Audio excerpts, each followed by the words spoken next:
BFM Politique en compagnie de Pauline Thévenoud pour Le Parisien et de Benjamin Duhamel. Éric Zemmour est donc notre invité, président de Reconquête, ancien candidat à l'élection présidentielle.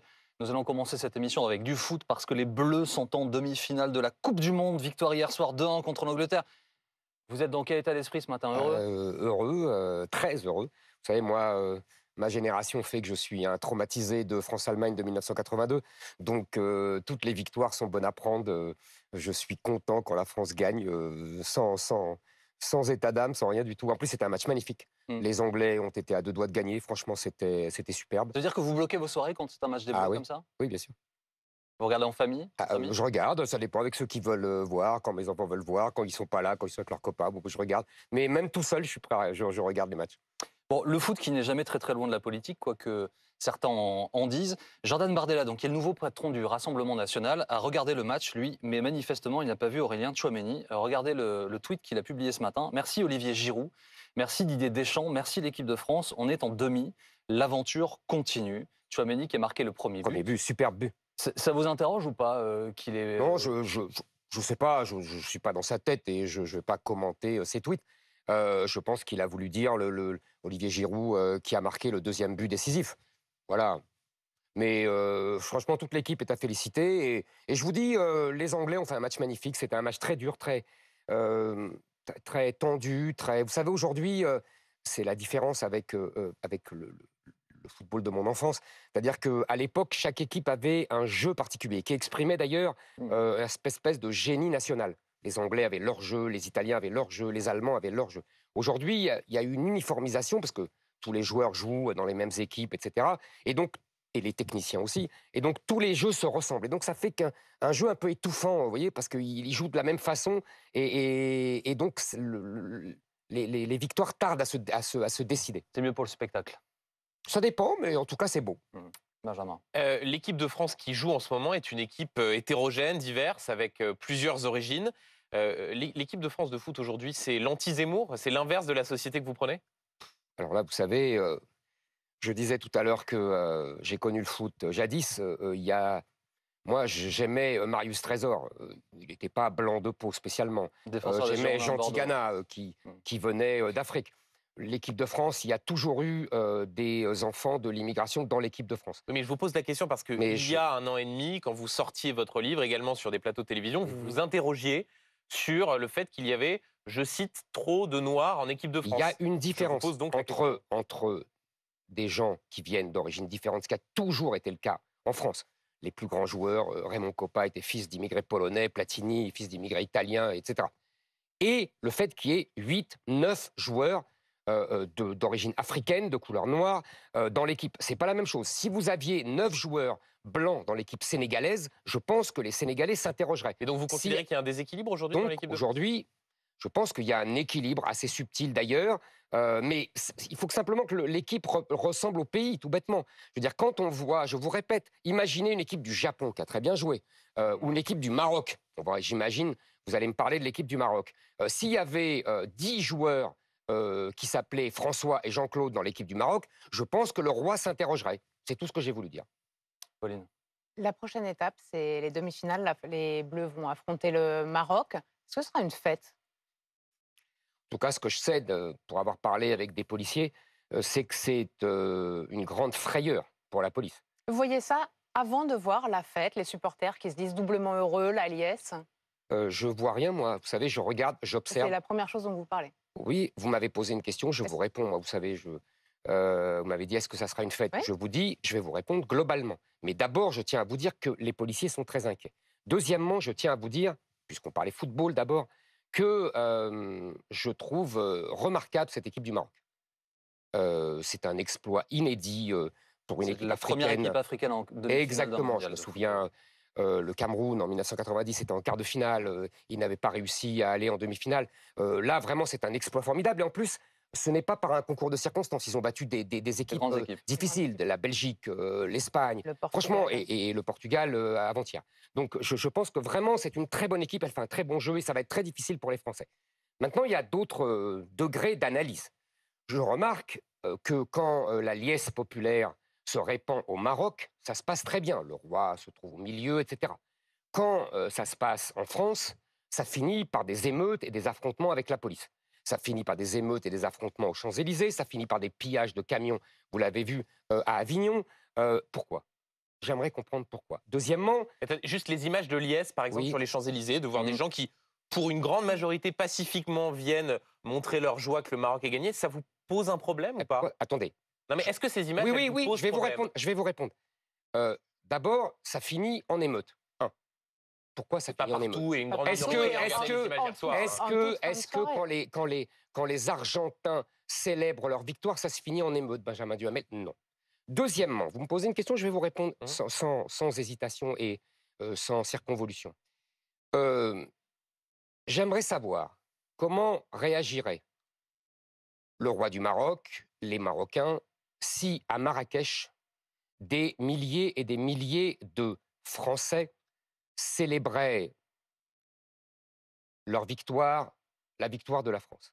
Je pense qu'ils se sentiraient un peu dépossédés de leur pays, surtout le soir où la France gagne. Donc là, vous Croyez- pensez que je les trouve- Français je se trouve- sentent je dépossédés? trouve- heureux, bizarre. Éric Zemmour. Je trouve bizarre qu'il y ait plus de gens qui fêtent, qui sont censés être français, puisqu'on les présente comme des franco-marocains. Pardon, mais ils sont pas Et qu'ils, censés. si, excusez-moi, ils ont Non, le plus pardon, souvent quand on la est double franco, nationalité. donc on n'est pas censé, on l'est. Donc ils sont français, et bah oui, c'est pour ça que je dis ça. Vous allez, si vous savez, si vous m'interrompez pas, vous allez comprendre pourquoi je dis ça. Non, mais je suis obligé de vous interrompre Non, pour non, vous non, dire non, quelque non, chose non. qui est Ils une sont contre-vérité, censés. monsieur Laissez-moi Zemmour. finir. Je vous assure, je parle comme j'ai envie et vous me reprenez après, mais pas quand je parle. Qui sont censés être français et qui célèbrent la victoire du Maroc.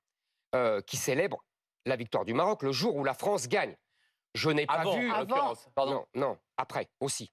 Hier soir, il y avait encore des gens et- qui célébraient et qui se battaient avec les policiers. Et beaucoup d'entre eux se Deuxièmement, disaient je doublement vois même des gens qui sont franco-marocains et à qui on demande pour qui êtes-vous pour France-Maroc et qui disent unanimement pour le Maroc. Non, pas une minute. Non, Je n'ai pas vu, C'est moi, pas je unanime, n'ai pas vu monsieur quand il y a un match France-Italie, des gens d'origine italienne qui disent on est pour l'Italie. Je n'ai pas vu. En tout On cas, a entendu pas à- énormément de supporters dire qu'ils étaient doublement heureux à voir les deux Madame, drapeaux. je ne sais pas si vous suivez beaucoup le football, mais on ne peut pas être pour l'un ou pour l'autre. Il y en C'est a pas un vrai. qui gagne. Mais ce n'est pas vrai, monsieur Zemmour. Mais pourquoi mais pardonnez-moi, mais On alors, peut apprécier premièrement, une excusez-moi, équipe. vous aviez terminé On votre peut premier propos. apprécier une équipe. Donc, comme vous m'y avez gentiment autorisé, Je même vous s'il en s'agit de prie. mon émission, je vais le redire, Je on n'est vous pas en prie. censé être d'une nationalité, Mhm. on l'est ou on ne l'est pas. Absolument. Ça, c'est un fait, Justement, c'est c'est juridique. pour ça. Premier élément. Oui, juridiquement, il n'y a pas de problème. Deuxième Moi, je élément. parlais du cœur. Oui, moi je vous parle des faits. Deuxième élément, Vous on parlez peut du juridique. complètement, vous ne pouvez pas vous dire, on n'a Mhm. pas le droit d'être pour deux équipes. Je vais vous dire, On a le droit par exemple, moi je supporte les Girondins de Bordeaux et le SCO d'Angers, deux équipes. Bon, voilà. Non, ça n'a rien à voir, c'est pas deux pays. Deuxièmement, moi, je vais vous donner un exemple. Moi, j'aime la Hollande de Cruyff des années 70. J'aime le Brésil éternellement parce que c'est un jeu magnifique. Mais s'il y a France-Hollande, s'il y a France-Brésil, je suis pour la France. Et donc, juste, monsieur Zemmour- Pardonnez-moi, juste, Oui. parce Et que je je veux voulais- revenir sur un point très Oui. précis. Pardonnez-moi, parce que c'est très important. Ah oui, c'est très important, vous avez Vous ne raison. pouvez pas qualifier ce qui s'est passé hier d'émeute. Ah bon Émeute, ça a un sens, monsieur. Vous avez montré Zemmour. les images des Oui, gens bah qui oui, se nous les battent avons contre les policiers. Nous avons montré Vous les appelez ça images. comment Vous comparez ce qui Vous s'est appelez passé ça- hier non, avec mais ce qui s'est vous passé, appelez par ça exemple, comment à Villiers-le-Bel, à l'époque. Mais vous appelez ça comment Non. des gens C'est la gens même chose. de gens qui caillassent les policiers, vous appelez ça comment? Qui leur jettent des tirs de mortier, vous appelez ça comment? Vous appelez ça des émeutes. Moi, j'appelle Donc ça vous des mettez ça au même niveau que ce qui s'était passé à l'époque à Villiers-le-Bel, J'appelle ça par des- exemple. Il n'y a Excusez-moi, pas de gradation. moi, quand on se bat contre les policiers, je n'appelle pas ça fêter une victoire. Et je voudrais dire deux choses. D'autre part, pas ce que quand je dis vous non voyez, plus. on a vu d'autres images.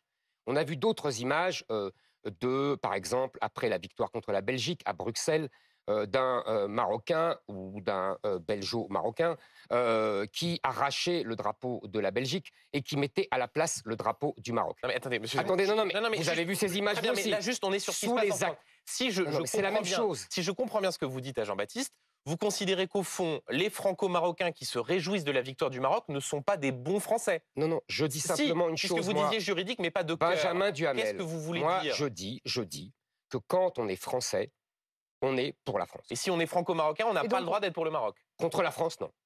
Et donc, que Et se passe donc et quelles conséquences vous en tirez? Mais je n'en tire aucune conséquence, c'est à vous d'en tirer des conséquences. C'est à eux d'en tirer des conséquences. Vous savez, moi, je me souviens de ce que disait le roi du Maroc dans les années 80. Ce n'était pas moi. Je vous renvoie à cette fameuse vidéo sur l'émission d'Anne Sinclair. Mais Leïla Et Slimani, par exemple, prix Goncourt, dans le journal du dimanche aujourd'hui, dit, moi, j'aimerais que le Maroc gagne, mais si c'est la France, je serais doublement heureuse, voilà. Non, non, non. Bah si, si, si. J'ai lu c'est la ce même qu'elle chose dit. que vous. Ouais. Non, elle dit je suis pour le Maroc.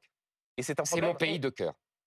Elle ne Moi, représente pas- excusez-moi, je suis pour la France. Prix Goncourt de la France, elle ne représente pas bien la France parce qu'elle est favorable à la victoire du Benjamin Maroc. Duhamel, moi, je suis pour la France. Il y a des gens qui sont pour le Maroc. C'est tout, ils choisissent. Vous savez, je vois aussi, je ne sais pas si vous lisez la presse marocaine, moi je lis. Je ne sais pas si vous regardez les déclarations des joueurs, moi je les écoute. Ils situent la formidable épopée footballistique dans un contexte qui échappe de beaucoup au football.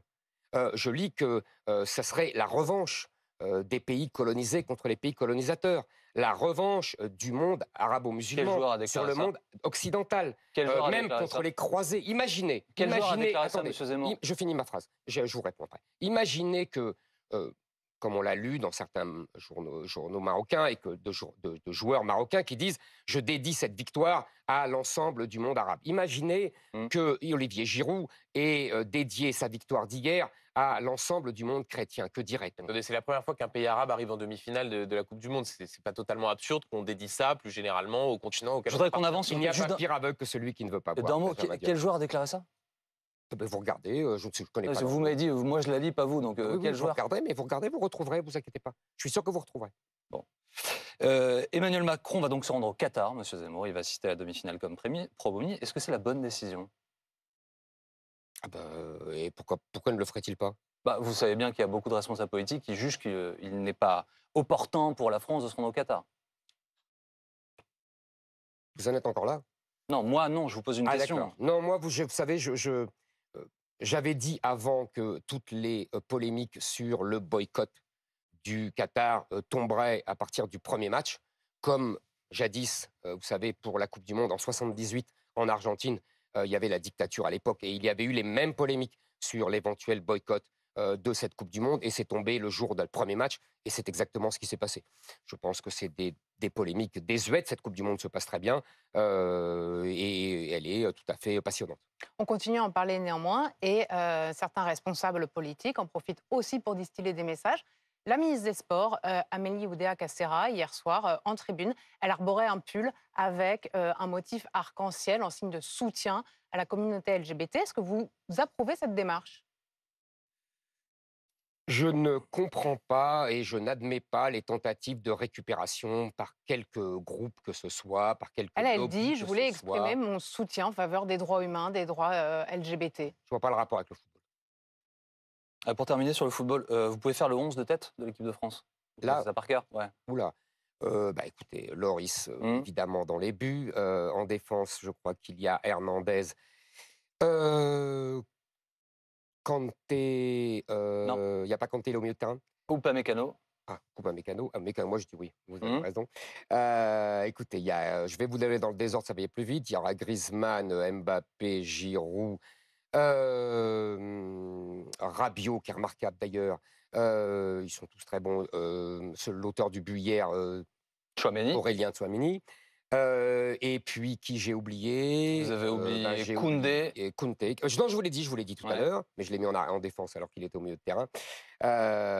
Et voilà, on y est.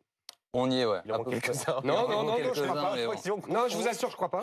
Mais dites-moi si j'en ai oublié un. Hernandez, Varane ou pas Mécano? Varane, on a oublié Koundé, Lloris Voilà. dans les buts, Chouameni, Griezmann, Rabiot, Voilà. Dembélé, le Barcelonais, Voilà. devant aux côtés de Giroud et Il manquait Dembélé. Dembélé. Dembélé. Allez, changeons complètement de sujet, monsieur Zemmour. Le gouvernement alerte sur de possibles coupures d'électricité qu'on appelle également les délestages. Est-ce que vous faites vous-même des efforts d'économie d'énergie? Je ne sais pas si je fais des efforts d'économie d'énergie, mais je vois que je paye beaucoup plus cher ma facture d'électricité. C'est-à-dire que vous n'avez pas répondu favorablement à l'avis du gouvernement, enfin aux bah, recommandations? écoutez, Je mets 19 souvent, degrés à la je mets maison. souvent des pullovers comme le ministre Ouais. de l'économie et des cols roulés. Est-ce que vous avez téléchargé Euh, EcoWatt, l'appli? Comment? L'appli EcoWatt, vous l'avez Non. téléchargé? Écoutez, moi, plus sérieusement, parce que c'est un sujet vraiment important, c'est une preuve de plus de la tiers-mondisation de ce pays. Et une preuve de plus que vous savez, quand je disais qu'il fallait depuis des années, et je l'ai beaucoup dit pendant la campagne, un plan pour le nucléaire, il y a beaucoup de gens qui me rabrouaient. Et ben maintenant, ils ne comprennent pas pourquoi il y a des coupures d'électricité. Je pense que nous payons très cher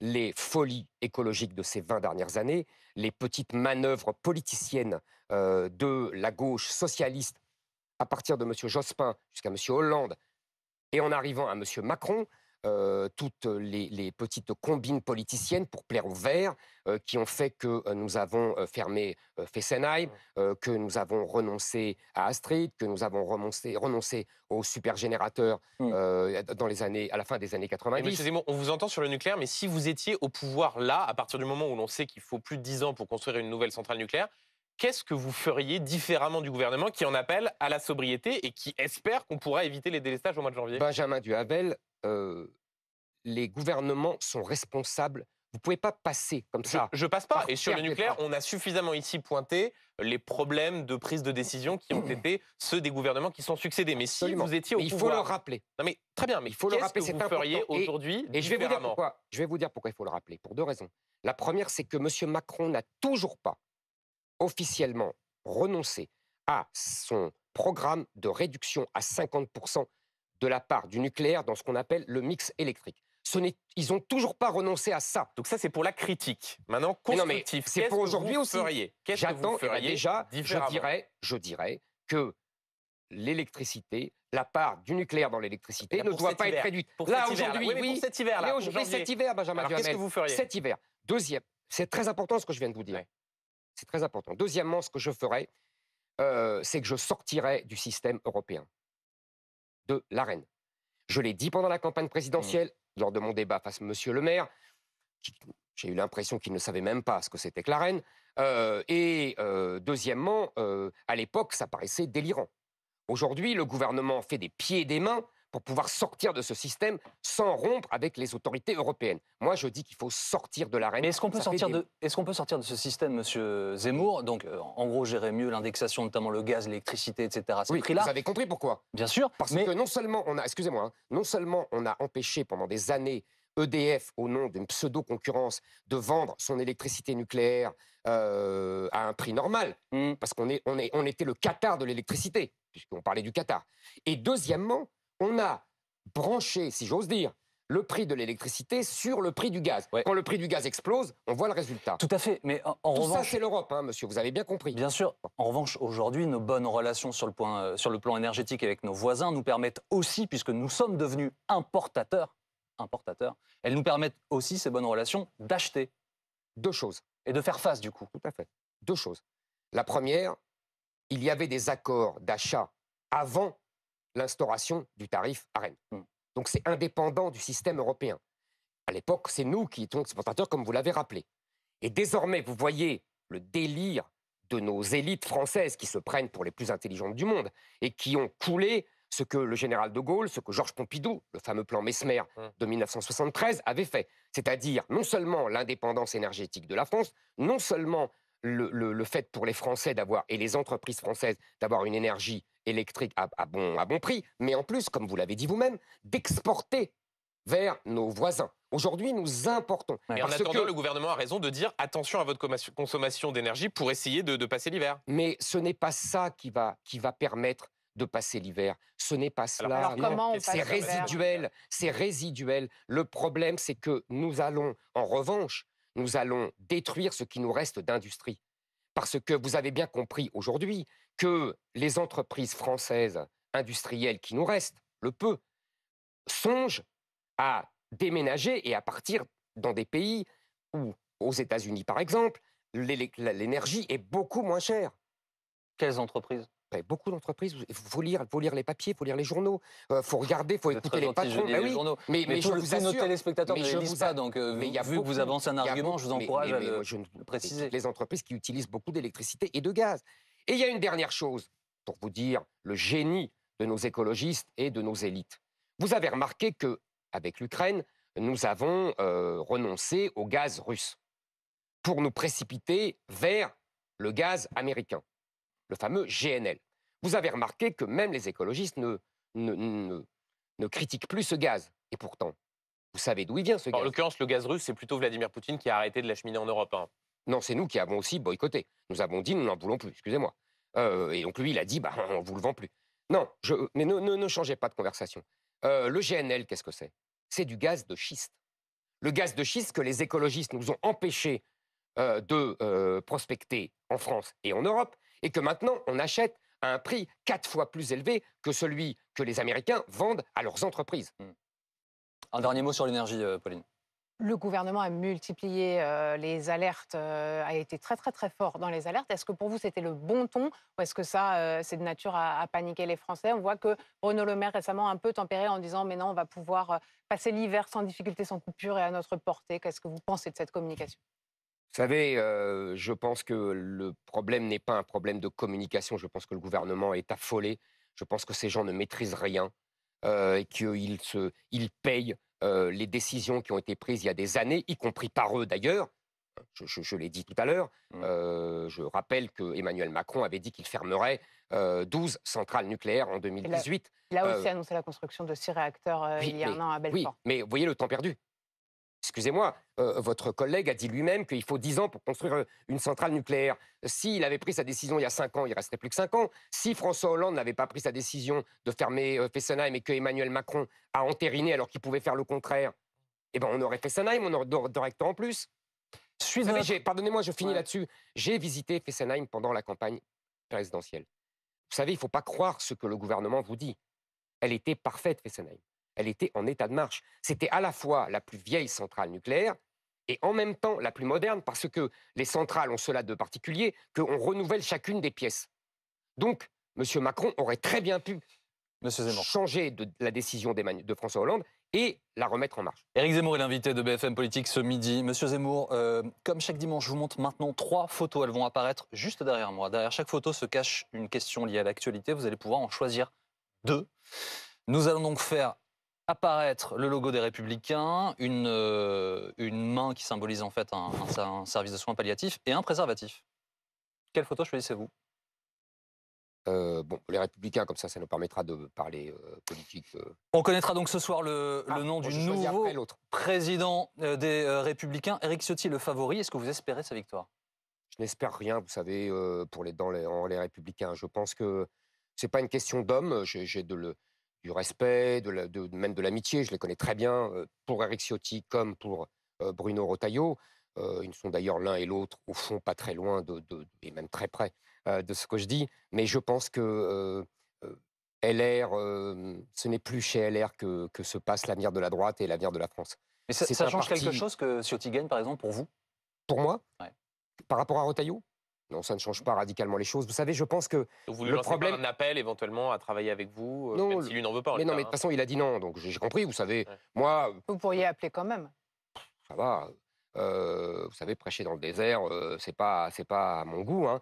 J'ai compris. Moi, ce que je disais, c'était que l'union des droites permettait, comme en Italie, comme en Suède, même comme en Israël, de gagner. Ils ne veulent pas. Quand je dis ils, je mets un S, puisque c'est ni les dirigeants des Républicains, ni les dirigeants du RN. Ils ne veulent pas. Les gens s'en souviendront. C'est tout. Moi, après, chacun vit sa vie.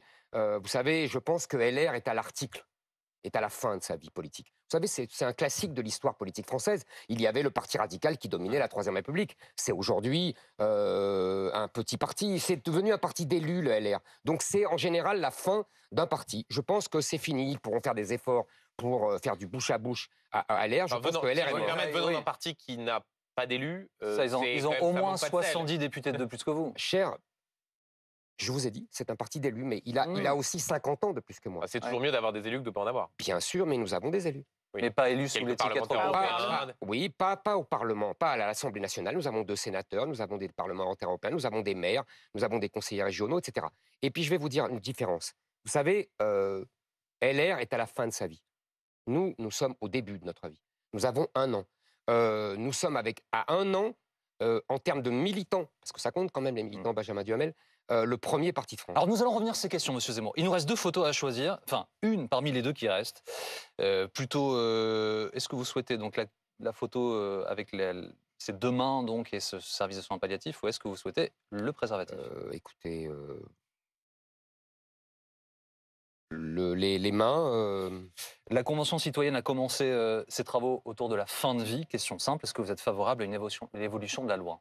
Je vous avoue que parfois j'ai des idées arrêtées sur des événements, Souvent. Non, quand j'ai réfléchi avant, Benjamin Duhamel. Mais j'ai réfléchi longuement. Alors après, évidemment, il est dur de me faire changer d'avis. Mais en revanche, sur ce sujet-là, qui touche vraiment à la vie, à la mort, à l'intime, je vous avoue que j'avance avec grande prudence. Je pense qu'on ne doit pas toucher à la loi Leonetti, qui était une bonne loi, qu'avec des mains tremblantes. J'ai connu moi-même, personnellement, donc c'est pour ça que je vous en parle avec émotion et pour ma mère, cette question-là. Ma mère a été très malade, elle a fait un AVC, elle est restée des années, comme ça on ne savait pas, ce qu'elle devenait, elle parlait plus et cetera. Mais je ne suis pas favorable non plus à ni ce qu'on appelle l'euthanasie, ni ce qu'on appelle encore moins le suicide assisté. Vous voyez, Mmh. je pense que ça peut ouvrir, la porte à des tas de dérives et même un sentiment pour les personnes âgées et les personnes, abîmées, hein, un sentiment d'inutilité. Vous voyez, on se dit: «Mais, alors je sers plus à rien, il faut mieux que je meure, je suis un poids pour mes enfants, pour mes petits-enfants». Vraiment, je vous assure, je dis ça, j'avance vraiment Mmh. avec les mains tremblantes, Et donc, j'avoue honnêtement. c'est la bonne méthode que ce soit des citoyens qui se réunissent pendant 3 mois, puisque c'est un sujet qui relève à la fois de l'intime et du sociétal? Vous savez, je suis pas contre l'expression des citoyens. Je me méfie parce que j'ai vu, la précédente convention qui a été complètement, Sur le climat. sur le climat, merci, qui a été complètement, phagocytée, par les militants, vous voyez, d'une cause et qui ont complètement, récupéré, le bébé. Donc je me méfie beaucoup Mmh. de ça. Mais Restons dans le domaine de la santé, Éric Zemmour. Il y a eu une conférence de presse vendredi de François Braun, ministre de la Santé et de la Prévention. Comme la Première ministre, il demande aux Français de porter le masque face à la pandémie Covid qui repart. Vous le portez vous-même ou pas? non. Je pense effectivement qu'il faut appeler à la responsabilité des gens. C'est-à-dire, par exemple, dans le métro, Donc dans le métro, vous le portez. voilà, je serais favorable à ce qu'on le porte. Sans obligation en revanche. Voilà, sans obligation. Je pense que là, on a soupé des obligations, des contraintes. Je pense qu'il faut maintenant, on a compris ce que c'était. On a vu aussi que ces virus successifs s'affaiblissaient. Leur caractère mortel s'affaiblissait petit à petit. Donc, même si ça reste évidemment dangereux, Des gens en meurent, hein, tout à fait. voilà, c'est pour ça que je vous dis que ça reste dangereux. Mais en tout cas, je pense qu'il faut appeler à la responsabilité des gens sans contrainte. Vous avez 64 ans, Éric Zemmour, donc vous êtes la cible prioritaire pour le rappel vaccinal. Est-ce que vous avez fait votre rappel de vaccin? Non, pas pour l'instant. Et vous comptez le faire? Peut-être, je vais voir, je ne sais pas encore. Vous savez, j'ai fait, les vaccins précédents, j'ai compris maintenant, l'efficacité de ces vaccins et la limite de ces vaccins. C'est-à-dire qu'en gros, ça permet de régler les cas les plus graves et d'éviter donc, les cas les plus graves et en même temps, ça n'empêche pas, la contagiosité. Vous voyez, c'est-à-dire que vous Mais êtes avant les fêtes, le t'empêche pas gouvernement, totalement. justement, bah, oui, pour protéger les plus fragiles, incite bah, oui, mais je ne suis pas à- fragile, vous savez. Non, mais c'est-à-dire que Et vous êtes pour Très bonne protéger les santé, autres. je ne et pour protéger les mais autres. je Vous êtes n'ai pas de responsable comorbidité, je n'ai pas tout cela. Vous Oui. êtes responsable politique. Est-ce que vous, comment dire, vous véhiculez cet appel du gouvernement pour que les plus fragiles aillent faire leur 4e dose de vaccin? Ah, je pense qu'il faut effectivement les gens les plus âgés, les plus malades. Mais vous savez, on n'a pas besoin de leur dire. Bah si, Les parce Français que sont c'est très adultes. bas. Là, les taux de 4e dose sont extrêmement bas. En Oui, fait, mais c'est la normal campagne parce qu'on a vaccinale ne prend compris pas. ce que je vous disais, on a compris les limites aussi de cette vaccination. Mais je pense qu'il faut, mais on va en parler, j'imagine, aller au-delà de cette affaire de Covid et il faut parler quand même de l'état lamentable Alors de justement, notre hôpital parce que c'est aussi ça le problème. excusez-moi, il y a pas que le Covid, il y a une triple épidémie en fait qui est Vous le inédite. faites pas dire. Il y a le Covid, il y a la grippe, il y a la bronchiolite cette année. L'hôpital souffre. François Braun, sur ce plateau d'ailleurs, avait annoncé il y a un mois une enveloppe supplémentaire de 500 millions d'euros pour l'hôpital. Est-ce que ça suffit? Non. Je pense que, vous savez, je vous parlais tout à l'heure pour l'énergie, de la tiers-mondisation de la France.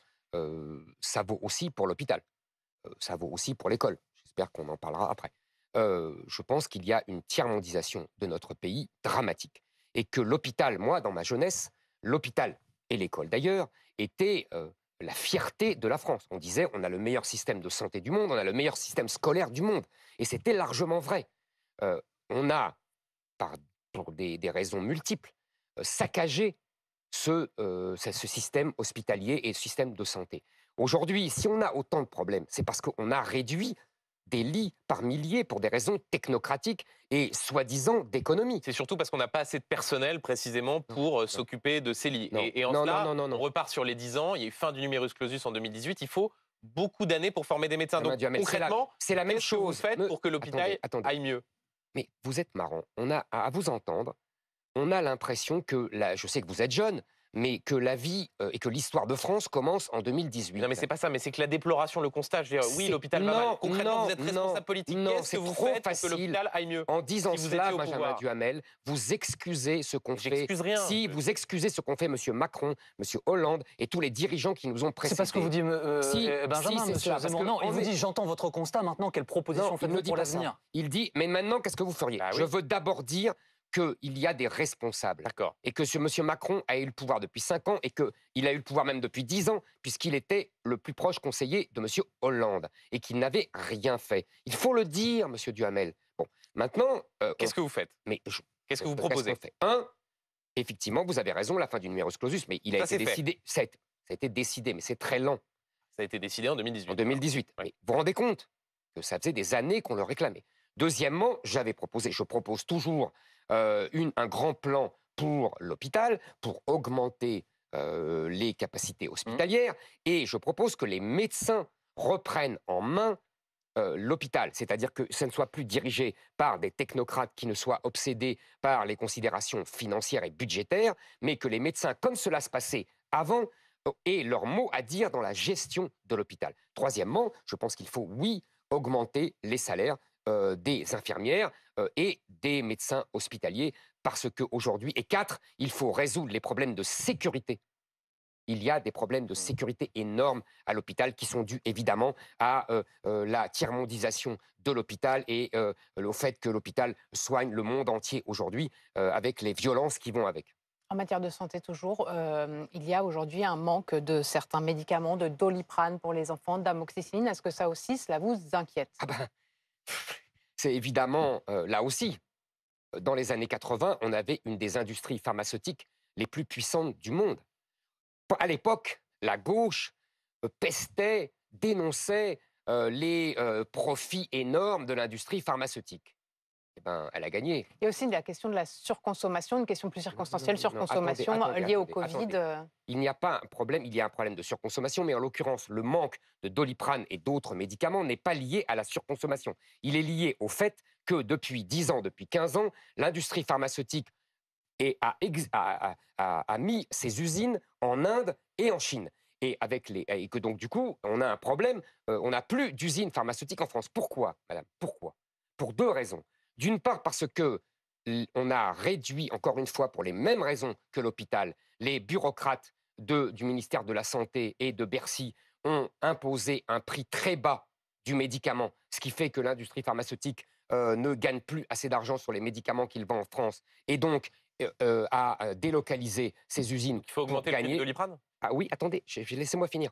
Et deuxièmement, à cause, encore une fois, des écologistes, encore une fois, à cause du principe de précaution qui fait que nous avons liquidé notre industrie pharmaceutique et notre industrie chimique. Voilà. Il faut revenir sur ces 2 principes. Oui, il faut augmenter les prix des médicaments. Ils sont remboursés.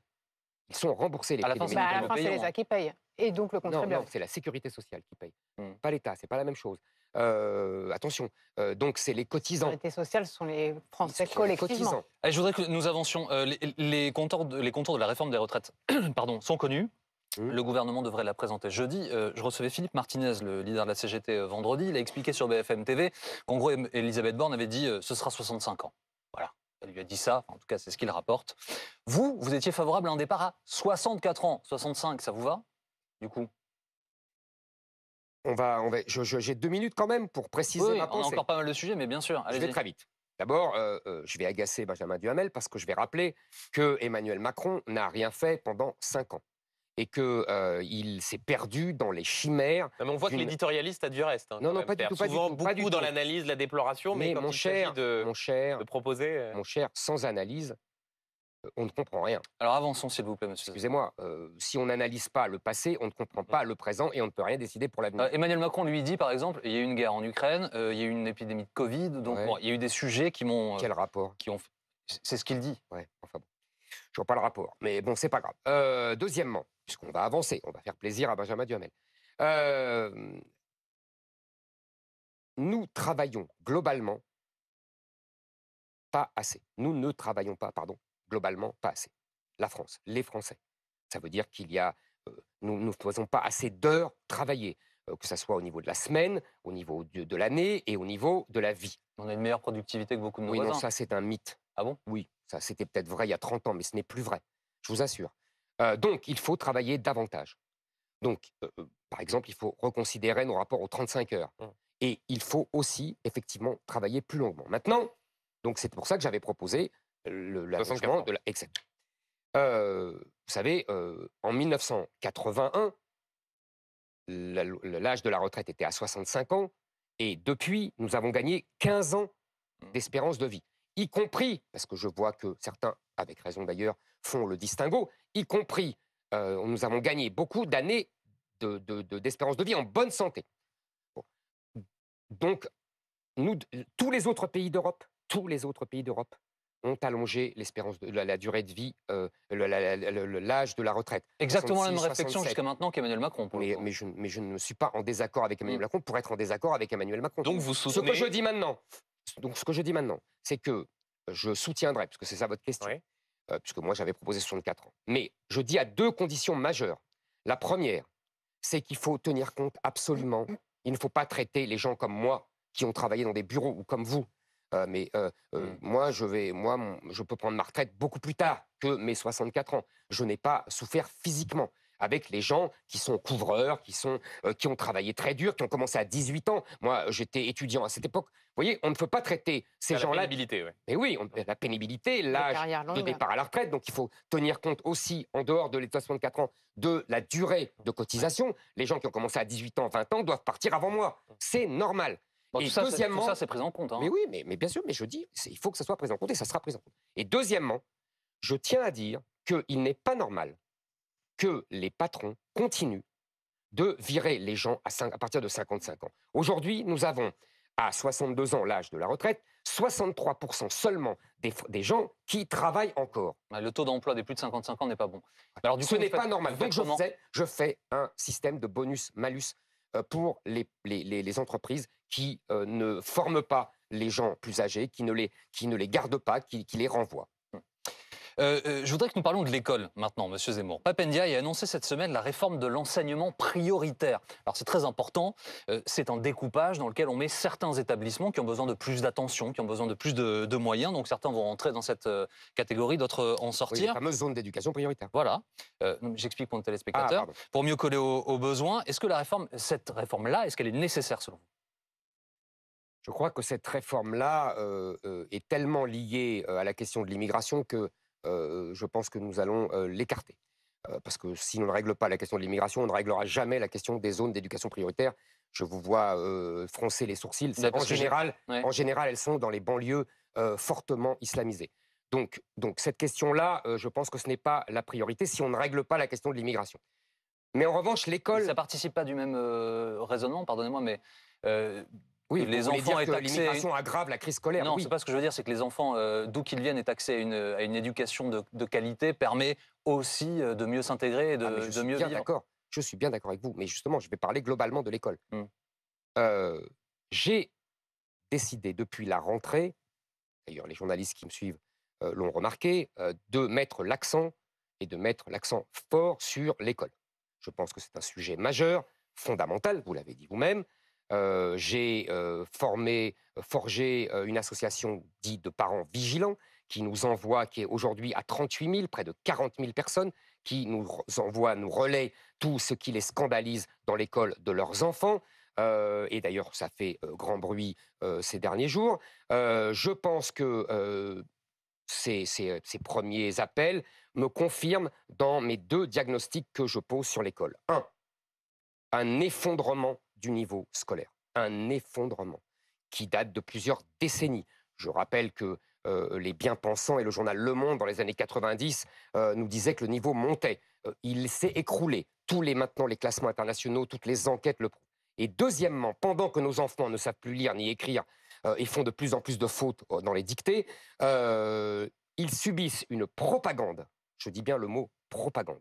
Une propagande à l'école qui est relayée par certains professeurs et qui est couverte par l'Éducation nationale et le ministre de l'Éducation nationale. Cette propagande prend plusieurs formes. Le ministre de l'Éducation nationale couvre la propagande Absolument. qui est véhiculée dans les établissements scolaires. Absolument. Et de quelle propagande parlez-vous? Je vais vous le dire.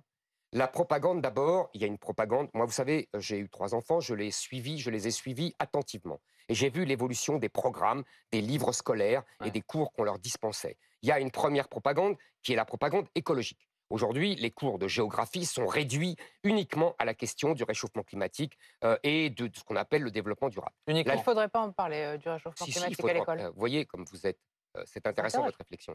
Parce que je dis qu'on ne parle que de ça, vous me dites qu'il ne faudrait pas en parler. Oui, mais il faudrait parler d'autre chose. C'est pas de la propagande de C'est de parler la du réchauffement propagande. climatique. De parler que de ça, c'est de la propagande. C'est pas de la propagande.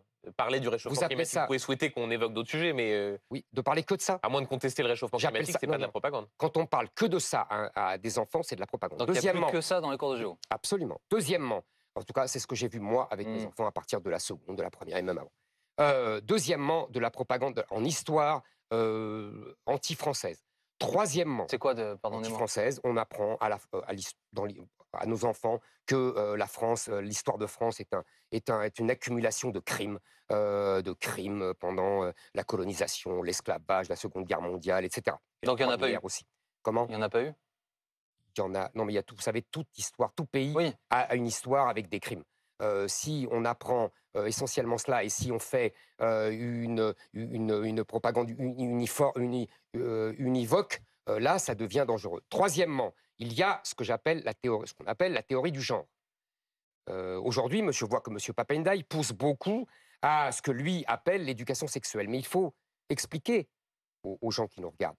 Ce qu'il appelle éducation sexuelle, ce n'est pas l'éducation à la biologie. C'est-à-dire que moi, j'ai connu des cours d'éducation sexuelle où on nous apprenait comment on faisait les enfants.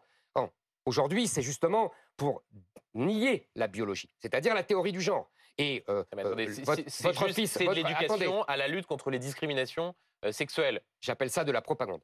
Parce que qu'est-ce qu'ils appellent, Benjamin Duhamel, qu'est-ce qu'ils appellent, parce que tout ça, c'est des mots, vous comprenez. Il faut voir ce qu'il y a derrière. Ce qu'il y a derrière l'éducation sexuelle, ce qu'il y a derrière la lutte contre les discriminations. Ce qu'il y a derrière ça, c'est des leçons de théorie du genre. Et on finit par expliquer à vos enfants de 8 ans, de 9 ans, de 12 ans, de 14 ans, que le petit garçon peut être en fait, s'il le sent, une fille, et que la petite fille peut être en fait un garçon. Tous les pays occidentaux aujourd'hui s'affolent de cette évolution. La Suède, qui a été la première, revient sur la loi qu'elle a édictée. L'Angleterre s'affole. Monsieur Zemmour, s'il vous plaît, allons au bout de votre raisonnement. Non, pardonnez-moi, parce que je voudrais comprendre. Et j'ai pas Il fini. y a quoi? Il y a une un autre grand propagande qui est une dessin. propagande Il y a un islamique. grand dessin caché derrière ça. Par qui? Enfin, je comprends pas en fait Je quel vais est vous dire l'objet. par qui. Il y a, vous savez, des associations, des groupes qui ne se cachent pas, qui ont un agenda idéologique, politique, et qui veulent endoctriner nos enfants, avec la complicité de certains professeurs, et avec la complicité du rectorat qui ne dit rien, et avec la complicité donc au-dessus du rectorat du ministre. C'est pour ça. Je tiens à profiter de mon passage sur votre antenne pour demander solennellement au ministre de l'Éducation nationale un débat télévisé sur l'école et qu'il ne se défile pas en disant qu'il ne refuse pour ne pas donner de crédit à mes idées. Mes idées sont largement répandues parmi les parents et même parmi de plus en plus de professeurs. Donc vous l'appelez à débattre? Absolument. Je pense que c'est un sujet suffisamment important. Je pense que c'est un sujet qui doit être débattu démocratiquement. On fait bien des conventions citoyennes. Je suis un citoyen, je suis même un responsable politique. Je pense L'invitation est lancée, Monsieur Zemmour. Merci. On verra si Monsieur Ndiaye y répond, évidemment. Je voudrais revenir maintenant. Alors, vous étiez en meeting cette semaine. Je vais lire une phrase que vous avez prononcée sur scène. Elle est un peu longue, mais je crois que c'est important. Vous avez dit: le premier moteur de l'ensauvagement, c'est l'hétérogénéité ethnique de notre société. Plus une société est hétérogène ethniquement, plus elle est violente et conflictuelle. Les sociétés hétérogènes sont criminogènes. Les sociétés multiculturelles sont multiconflictuelles. Les sociétés multiraciales tournent très souvent en sociétés multiracistes. Vous voulez dire quoi, en fait, au fond? très Que simple. la France, elle est blanche et chrétienne? Je faisais une analyse très simple des motifs, des raisons de cet ensauvagement que plus personne ou plus grand monde ne conteste. Je sais qu'il y en a encore qui contestent, mais plus grand monde. Je dis simplement, j'essayais d'accumuler les raisons, vous voyez. Et donc, je reprenais une thèse, d'ailleurs, qui n'est pas de moi, qui est une thèse de la sociologie américaine, de gauche, depuis les années 40-50, qui explique très bien que des sociétés hétérogènes, des sociétés multiculturelles, d'ailleurs la phrase... Juste vous avez, hétérogène, parlons avec des mots que tout le monde comprend. vous avez- Qu'est-ce que ça veut dire une société hétérogène? ça veut dire une société multiculturelle. Mais hétérogène, ça veut dire une Ça veut société dire avec des gens des qui personnes ont de couleurs différentes. de couleurs différentes, d'origines différentes, de cultures différentes. Ça s'appelle des sociétés multiculturelles. Non, mais Madame là, c'est Merkel elle-même... c'est Madame Merkel multiracial. elle-même... Monsieur Attendez, Zemmour, là, c'est Madame... multiracial. Oui, Donc ça veut dire, en Et gros, si on vous multiraciste. traduit, que c'est le fait, par exemple, en France, qu'il y ait des personnes de couleur noire ou des personnes d'origine maghrébine qui créent de la violence non, non. La violence existe de toute éternité. ou qui encouragent cette violence. La violence existe de toute éternité.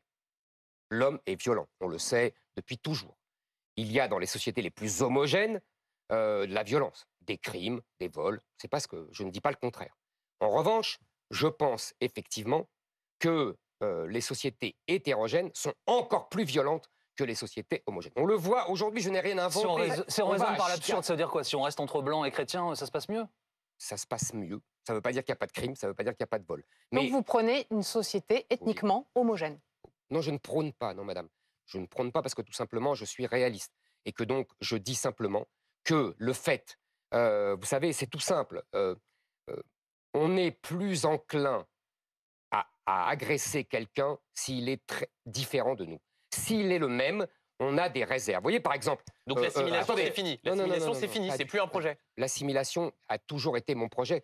Je me nierais Attendez, moi-même. si on dit l'idéal de société, c'est une société Non. où tout le monde se ressemble. Ça veut dire Oui. que quelqu'un qui Bah, vient... le monde se ressemble. par ailleurs, c'est historiquement un peu, Un peu quoi effrayant, non?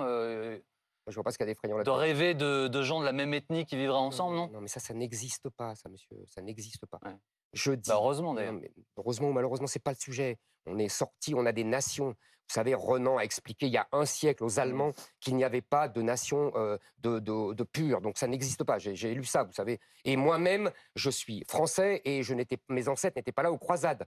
Donc ça serait ridicule. Ce que je dis, c'est qu'une société. Mais je ne suis pas, encore une fois, j'ai pas inventé la poudre.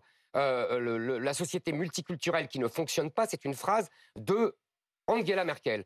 Nicolas Sarkozy n'a pas dit autre chose. Je dis simplement, les sociétés multiculturelles sont plus violentes que les Monsieur sociétés Zemmour, qui ne le sont pas. Sur la même scène, Guillaume Pelletier Oui. s'est fait applaudir Hum. en disant qu'il était blanc, hétérosexuel, qu'il chauffait au fioul et qu'il roulait au diesel. J'ai pas bien compris ce qu'il faisait applaudir. Il considère être une exception? Parce qu'il est la majorité, il est l'immense majorité même. L'immense non. Bah, Vous il est, savez- pardonnez-moi, il est la majorité des Français. Cher monsieur, selon j'ai lu un dernier article de Madame Tribala, la démographe, qui reprend les chiffres de l'INSEE, 28% des moins de 18 ans aujourd'hui ont un parent immigré hors Europe. 28%. Oui, mais donc il Donc, reste. vous voyez, On fait les maths mais vous voyez ensemble. l'évolution. On fait les maths ensemble, il reste Oui, oui. 72. Oui, 72. Aujourd'hui. Mais vous voyez l'évolution. Hier, ils étaient 5%, Non, mais c'est 10%. pas complètement démagogique Non, de se ce faire n'est pas complètement applaudir démagogique. sur ça. Il est l'immense majorité des Français. Non, il n'est pas l'immense majorité, il est la majorité. Et par ailleurs, il est une majorité qui va devenir minorité. Je vous rappelle qu'à Londres, vous avez vu les derniers chiffres, Mhm. les Anglais blancs chrétiens sont minoritaires aujourd'hui. Voilà. Ça, c'est ce qui nous attend.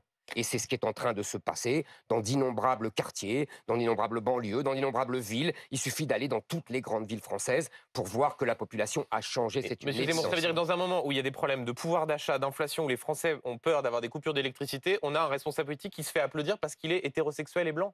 Je veux dire, vous voyez pas qu'à un moment donné, les gens se disent « Mais Éric Zemmour, il vit pas dans le même monde que nous ». Écoutez, moi je vais vous dire, les problèmes matériels sont très importants. Voyez-vous, ils sont notre quotidien à tous, et donc ils doivent être pris en considération. Je crois qu'on a parlé là pendant 1 heure de Bien cela. Mais D'ailleurs, Le- on va le s'arrêter. mais le destin Mm. de la France, du peuple français, de la nation française, le fait que la France sera dépossédée d'elle-même et est dépossédée d'elle-même, c'est un problème qui nous concerne tous et qui est simplement pour nos enfants, pour nos petits-enfants. Merci, Quelle monsieur Zemmour. France allons-nous léguer à nos enfants? Merci beaucoup et d'avoir petits-enfants accepté notre invitation aujourd'hui Merci sur à vous de m'avoir BFM TV.